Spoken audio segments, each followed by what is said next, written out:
Tingnan nyo kabalahuraan itong Aprikanong to, mga kaibigan. Dinila-dilaan ng pagmumukha ni kabayan sa kami ng peso ha. Porkit mas malaki siya dayo. At isang bisita lamang ang tingin nila sa Pinoy. Mga nag-aangas na ng inam na inam. Ayan, diring-diring tuloy si kabayan. At pinunas ang mukha niya sa kamiseta ng hambog na Aprikanong ito, mga kaibigan. At talaga namang nag-hysterical pa ang mga kababayan ng Aprikanong ito.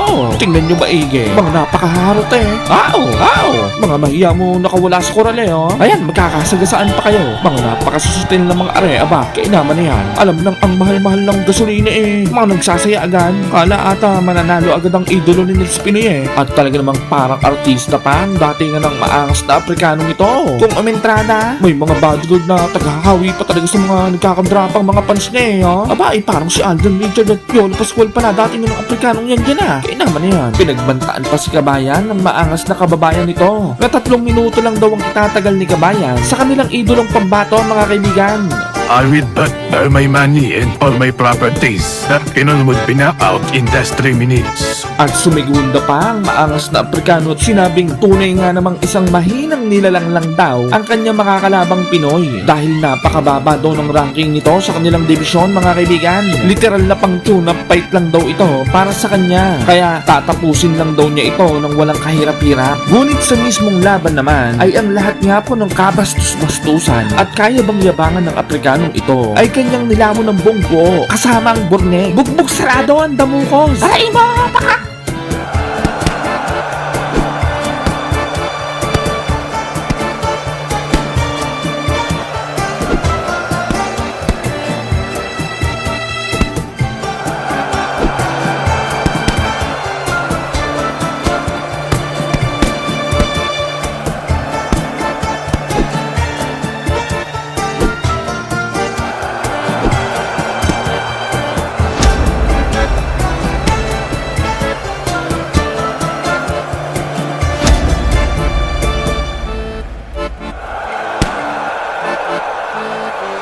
Sa bidyong ito, mga kaibigan, ay ating pagninilay-nilayin kung papaanong tinuruan ng leksyon ng ating bidang kababayan ang bastos at mayabang na Aprikanong ito, mga kaibigan.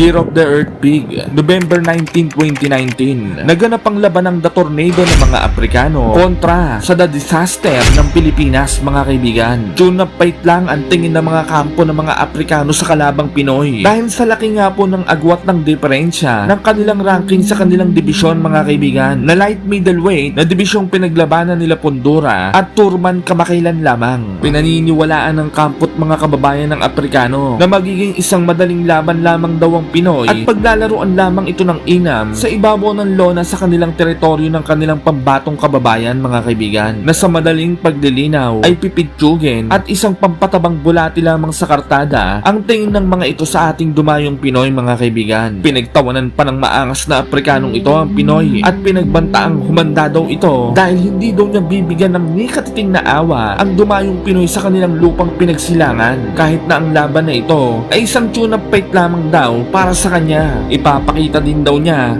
sa kanyang mga kababayan kung papaano niyang papatulugin at pakukulatain ang dayuhang Pinoy sa kanilang magiging laban, mga kaibigan, at papatunayang ibang-iba sa lahat ang mga maharlikang mandirigmang Aprikano. Subalit hindi rin naman talaga natin masisisi kung bakit nasobrahan sa angas at tila nawala ng preno ang kayabangan ng hambog na Aprikanong ito sa kanyang pangangatawan, mga kaibigan, dahil tunay nga namang nakakapagpatulog at nakakapagpaambulansya din naman talagang tunay ang mga kabaon nito pagdating sa pakikipaglaban, mga kaibigan. At sa katunayan niya po niyan ay sa naging 19 na laban niya lamang po nito sa kanyang buong professional boxing career ay 2 nga lamang po ang maswerteng nakaligtas hanggang round 12.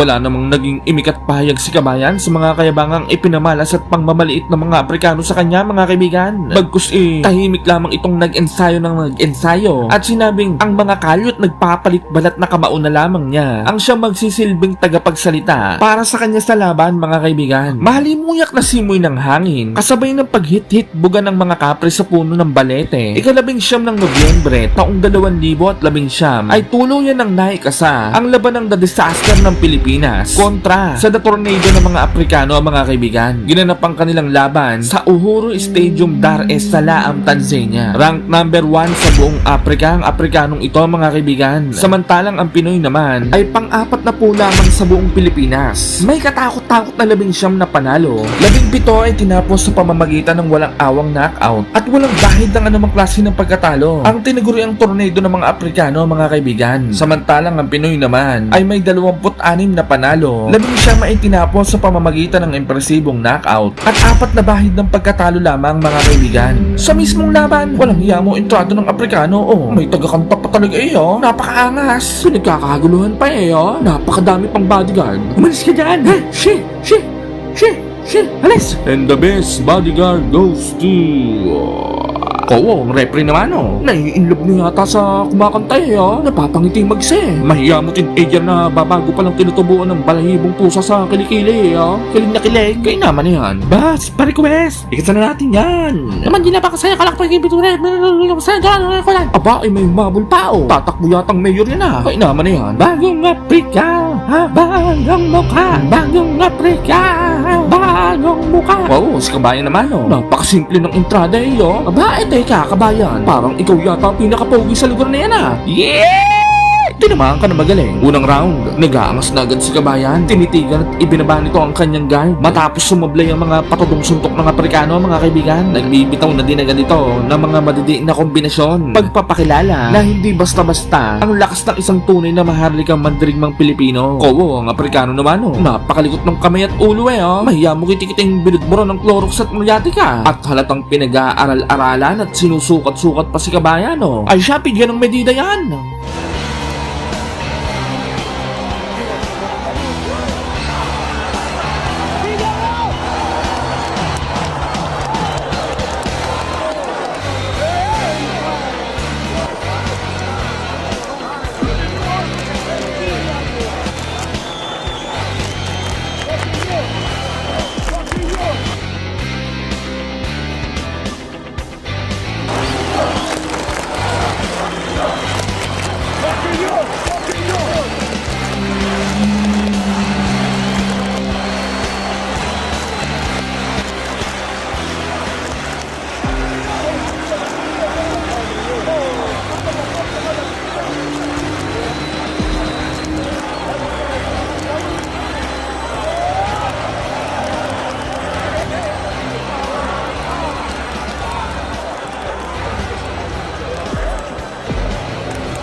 Round 2, hinahambalas na ni Kabayan ng mga madidiin na suntok ng Aprikano, mga kaibigan, at sinisimulan ng pulbusin ito. Subalit halatang makunat din ng bahay at pagmumukha ng Aprikanong ito, mga kaibigan. Mahiya mo pinaglihi sa kalderong sa inga ng at ang pagmumukha Oo, ang Aprikano naman sumusuntok na ng mga patodo. Hindi naman makatama ng maayos kay Kabayan. Napakatababa naman ng utak ni Kabayan. Parang nababasa ang isip ng Aprikano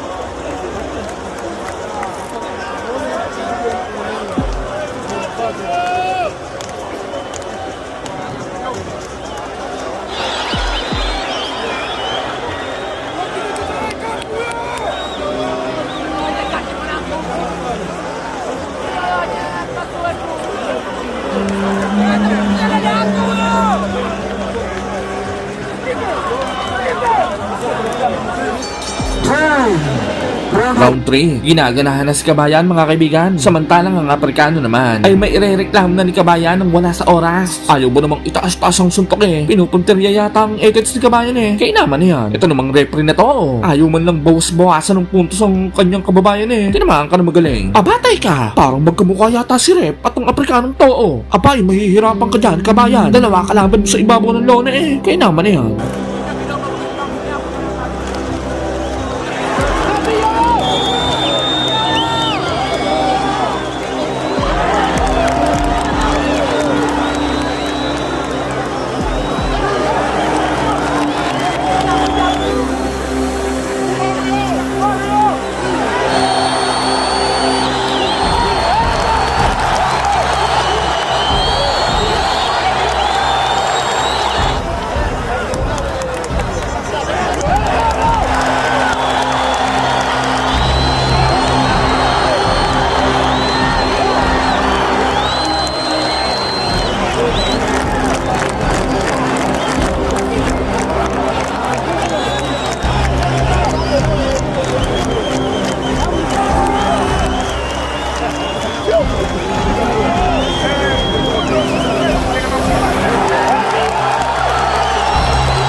Shambulia, miguu inacheza, at the same time unamwona mikono nayo inabadilika.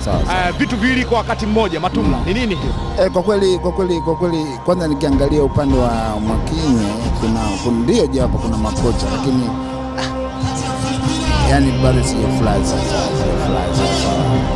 Mwakinyo pambano kubwa sana. Kwa hiyo mwingine lakini Round 4. Aba, talagang walang yatong Aprikanong ito, mga kaibigan. Ayaw tigilan banata ng edits ni Kabayan eh, Kawo, ang referee naman, nagbubulag-bulagan eh, Ang sarap kinilasin ng bakyasang uyang-uyan at ko rin ang estilo ng bunbunan ng matauhan eh. Ayan, lalo tuloy nag-init ang ulo ni Kabayan sa laban. Alin yun, sa baba o sa taas?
Round 5, didikdik na ng didikdikin ni kabayan ng mukha ng maangas na Afrikano mga kaibigan. Dahilan upang kumulata na ito sa ibabaw ng lona. Subalit katakatakang hindi ito binilangan ng kababayang referee ng Afrikano at sinabing nadulas lamang daw ito sa balat ng saging. Tingnan nyo maigi.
Round 6, dito na raratratin ng mala-armalite na kombinasyon ni kabayan ng Afrikano mga kaibigan. Literal na pinaulan na ng mga suntok eh. Mahiya mo pinagbabato ng mga tiles na gawa sa kamote eh. Panoorin nyo maigi. Kapenya tu alafu ikamwathiri, unanielewa, asimpe hiyo nafasi kabisa, aendelee kufanya kama anavyofanya.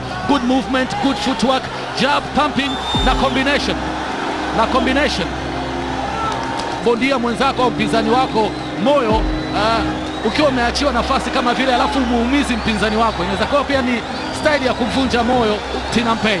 Lakini mimi naogopa bondia wenye uzoefu zaidi kwa kuning'inia kwenye kamba na kumwacha mpinzani atupe ngumi anavyotaka. Hiyo atakwambia mwenyewe Rashidi hapo, anajibu hapo na kwenye kona hiyo. Tinampay bado anacheza na kamba, Bakinyo anasukuma ngumi, Tinampay anacheza na kamba, Bakinyo bado hataki kumwachia, anapeleka.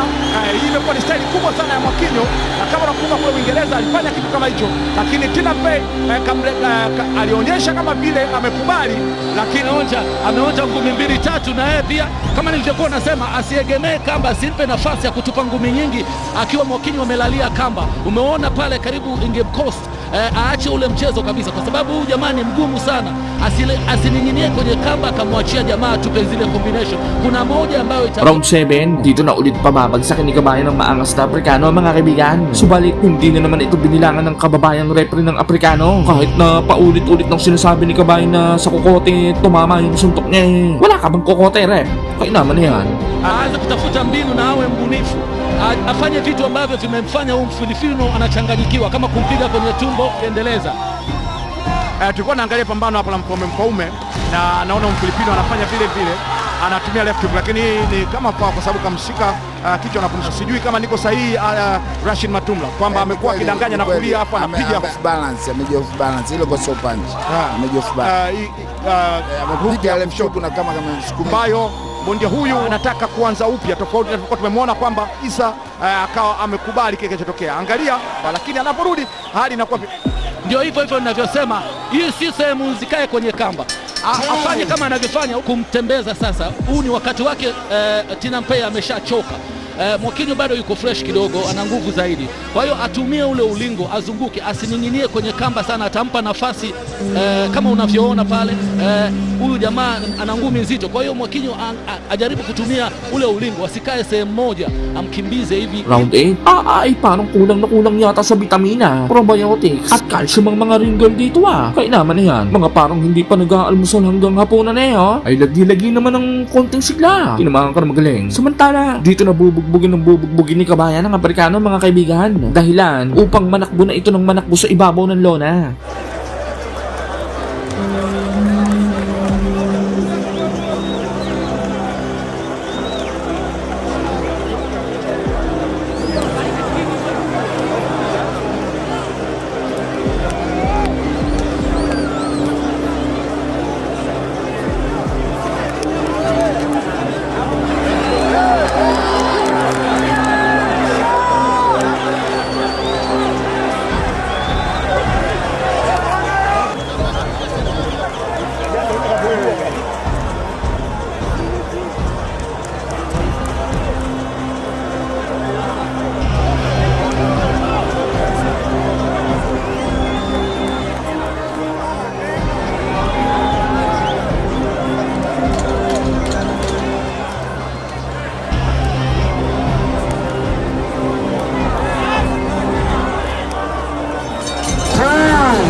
yani endurance, uvumilivu, alafu pia uvumilivu anao, lakini si yani endurance. Nimeshangazwa sana na naona kama Mwakinyo na matatizo kidogo ya stamina. Stamina. Conditioning. Sijui kama alitrain Round 9.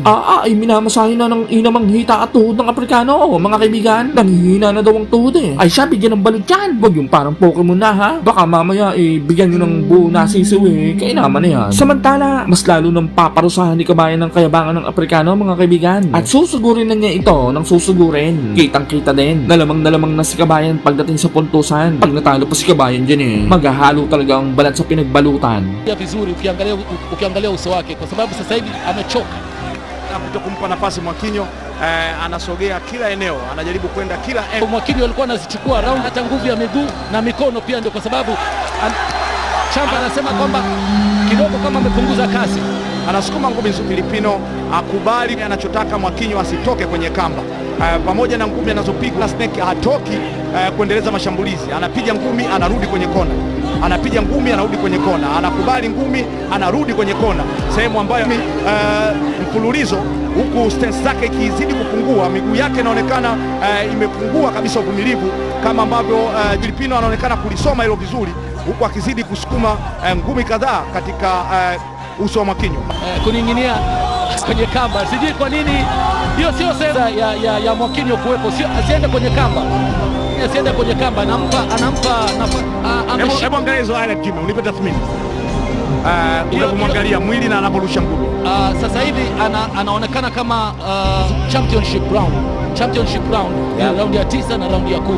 Hauwezi kuwa umechoka kiasi cha kwamba unaning'inia kwenye kamba alafu unamwacha mwenzako, unampa mpinzani ambaye ni hatari sana na mwenye nguvu na ni Round 10, dito natatapusin ni kabayan ng maangas na Afrikanong ito, mga kaibigan. At dito na rin niya papatunayan na maling maliitin ang isang tunay na maharlikang mandirigmang Pilipino, mga kaibigan. Kuna style yake alianza nayo tokea mwanzo, akiwa anaenda kwenye kona na kusukuma ngumi, huku Mwakinyo naye akijibu, lakini bado anakubali kukaa kwenye kamba, ingawa anasukuma ngumi moja, lakini anaendelea kukubali kuzipokea ngumi zile. Tinampay huwa ni bondia ambaye baada ya muda mrefu amekuja Tanzania katika mabondia wa kigeni, huku akiwa anaonyesha kwamba ngumi zinapigwa katika engo gani. Mwakinyo anaonekana kuchoka kwa kweli.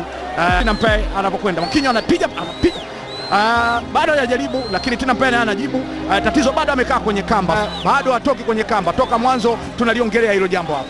Kuna ni style ambayo ameizoea au ni hawezi tena kutumia miguu yake. Mimi nasema matrena wanamtreni kumtreni vizuri, matrena wanamtreni kumtreni stamina nzuri sana. Chini kwake imeonekana leo ana conditioning nzuri, na kitu ambacho kimeonekana wazi, shabiki yoyote wa ngumi anaweza raundi ya 10 na ameshachoka kiasi hiki. Ni gumu kama huyu Filipino Tinampay, ni hatari sana akiwa analusha ngumi zile ambazo karusha Mwakinyo, lakini bado anamwangalia Tinampay hapa. Anatoa mbwembwe zake, anarusha ngumi ambazo bado zinaonekana kutokuwa na madhara makubwa, na Tinampay naye anaonekana kurudi katika kona. Ndio sasa angeendeza na Jimmy akisema my God, tukianza kuzipitia round moja baada ya nyingine, wapi ambapo Mwakinyo alionekana kukosea.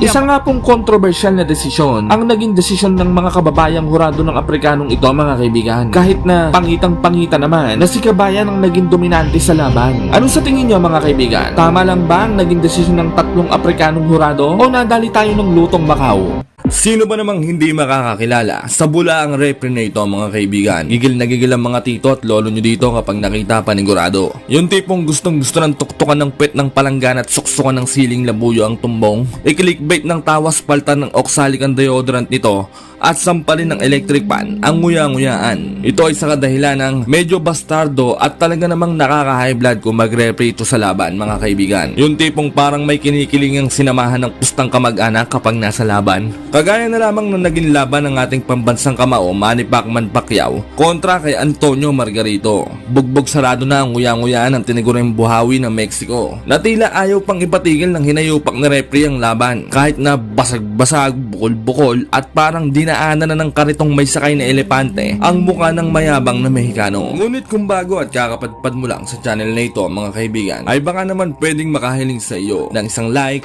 comment, at higit sa lahat ay subscribe. Pakisampigan mo na rin ng kampana dyan sa tabi para bueno mano ka palagi sa mga bago kong upload.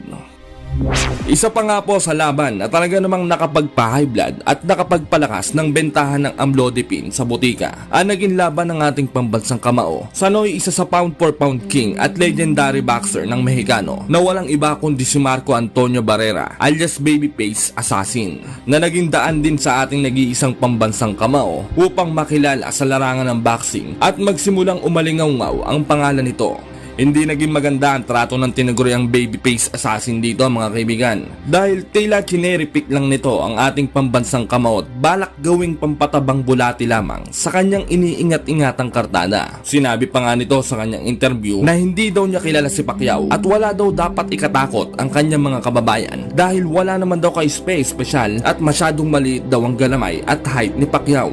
Ayon pa nga sa mga prediksyon ng mga boxing analyst, malabo pa daw sa sabaw ng bangbang at sabaw ng puset manalo si Manny kay Barrera.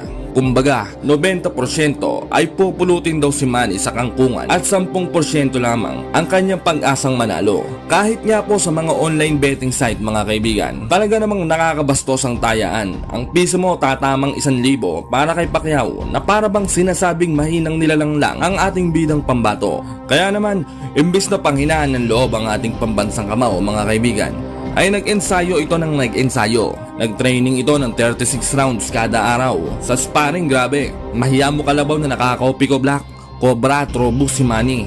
Nakakamatay ang training.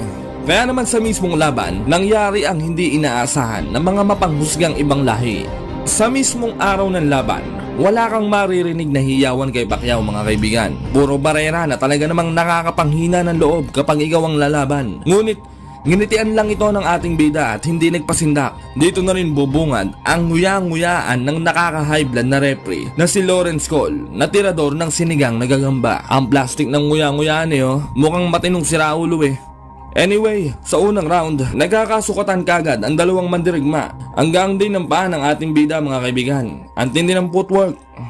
Samantala, wala pang kalahating minuto, natumba agad ang ating bida mga kaibigan dahil naapangan ni Barrera ang paa ni Manny. Ngunit ang nakaka-bad trip dito mga kaibigan ay binilangan ito ng referee kahit na paulit-ulit ng sinabi ni Manny na nadulas lang siya sa balat ng kamote at kitang-kita din naman na nakatayo agad ito. Kaya sa bad trip ay mas lalong nag-init si Pacquiao.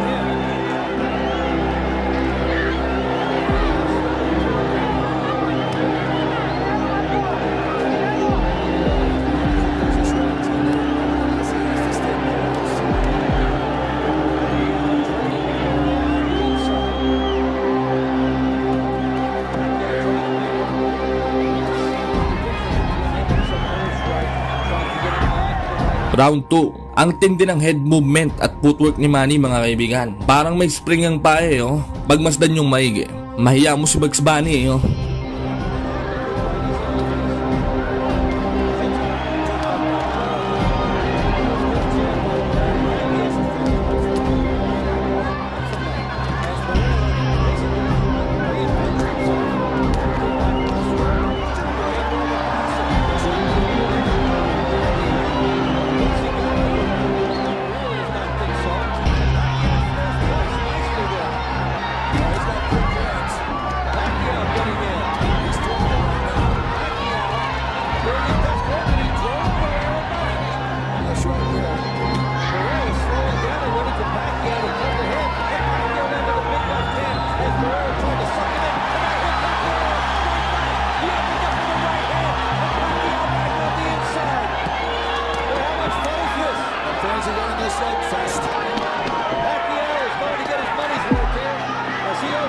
but they put 2 rounds of a war into 1. If you're talking about a battle of attrition, this is it. We gotta fight. Nice round. Round 3. Kahindik-hindik na suntok ang tumama sa tinaguriang babyface assassin ng Mexico mga kaibigan na siyang naging dahilan ng pagbagsak nito na binilangan naman agad ng referee. Akala ko di bibilangan nakahamba na sila Buboy at Freddy Roach ng silyang gawa sa kamote at lamesa. Hahampasin naman talaga siya pag sinabing hindi knockout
Round 4, tila nabahag na ang edits ng Noig champion na si Barrera mga kaibigan. At tila binago ang kanyang style. Gumagamit na ito ng footwork at jab para hindi makapasok ang ating pambansang kamao sa kanyang depensa. Ngunit sadyang malako na yung ganador ang galawan ng ating pambansang kamao. Mahiya mo kalabaw na kompleto sa vitamin sa tulog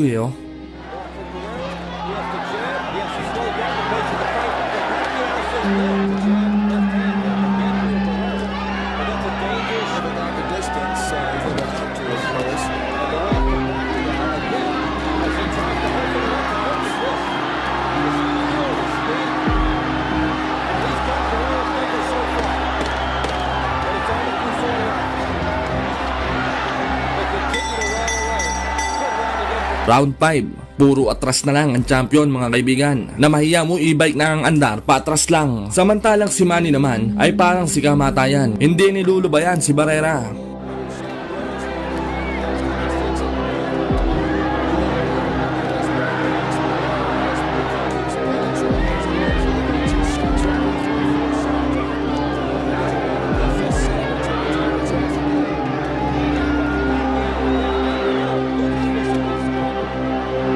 Round 6, kontrolado na ni Manny ang pace ng laban. Samantalang si Barrera naman ay puro counter at abang na lang ang ginagawa dahil sa takot. Puro kombinasyon naman ang iginaganti ni Manny na nanggagaling sa kung saan saang kalawakan at anggulo. Samantala, bago matapos ang round ay muli na namang bumagsak si Barrera. Ngunit katakatakang hindi ito binilangan ng animal na referee na talaga namang nakakahinala. Dahil kung ating titingnang maigi ay malinaw na malinaw pa sa ginbula na suntok talaga ni Manny ang nakapagpataob dito.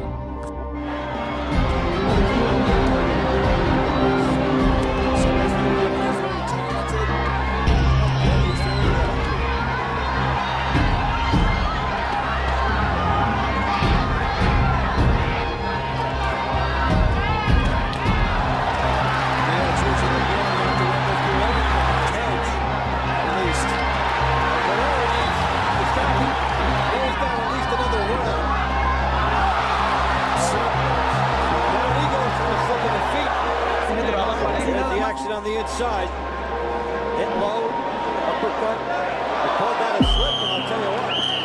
Listen, you have to look at the feet. That will show you. That looked like a knockdown. So now there's 2 points to Barrera. Round 7, pumutok na ang kilay ng champion na si Barrera mga kaibigan dahil sa diin ng suntok ng ating pambansang kamao na mahiya mo suntok na singbigat ng buong bahay. Kaya naman, ipinasuri muna ito sa doktor bago ipagpatuloy ang laban. Makikita rin kung gaano katatag itong si Barrera mga kaibigan. Talagang di mapagkakaya ng champion talaga ang datingan nito. Malamarmol.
Round 8, nakikipag-toe-to-toe na si Barrera kay Manny. Ngunit lamang ang ating pambansang kamao sa bilis at lakas ng patama.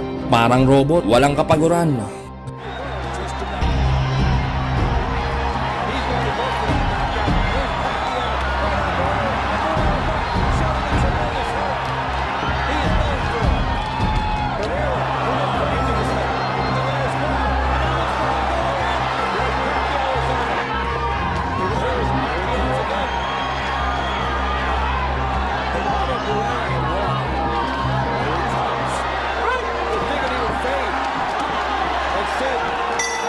Round 9, basag na ang kanang kilay ng champion at naliligo na rin sa dugo ang short nito. Kailangan makaisip ng kampo nila upang makasurvive sa malabagyong mga atake ni Manny.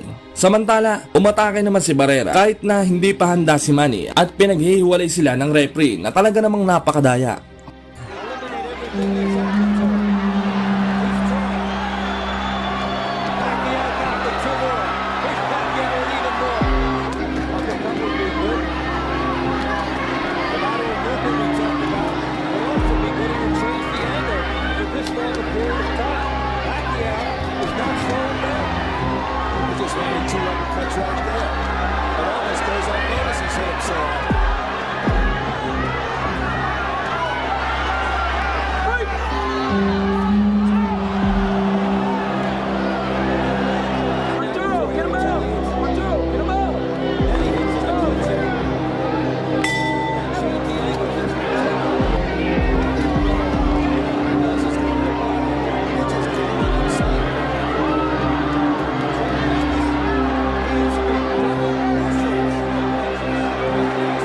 Round 10, tagas na talaga ng tagas ang dugo sa kilay ni Barrera at mahalata na rin nating parang nauubusan na ng gasolina ang champion. Samantalang si Manny naman ay parang bago pa lamang nag-iinit.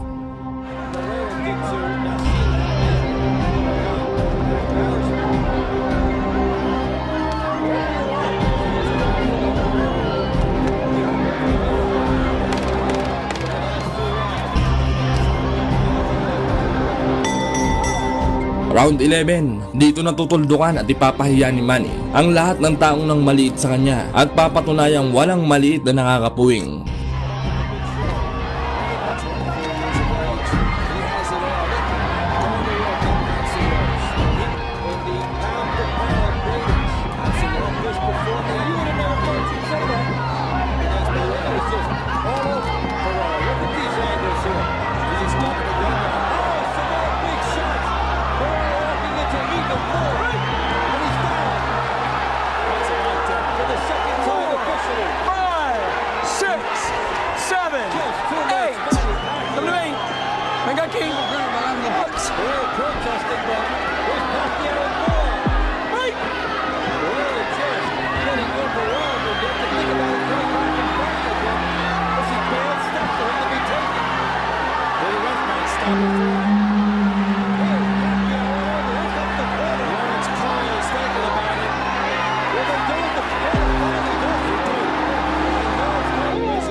Samantala, dahil nga po sa mga maling paghatol ng referee si Lawrence Cole na hindi man lang humingi ng kahit anumang klase ng paumanhin, ay hindi na pumayag ang ating kampo na siyang muli ang kuhaning referee sa mga sumunod na laban ng ating pambansang kamao. Anong masasabi niyo dyan sa referee na yan, mga kaibigan? Paki-comment naman sa baba. Maraming salamat.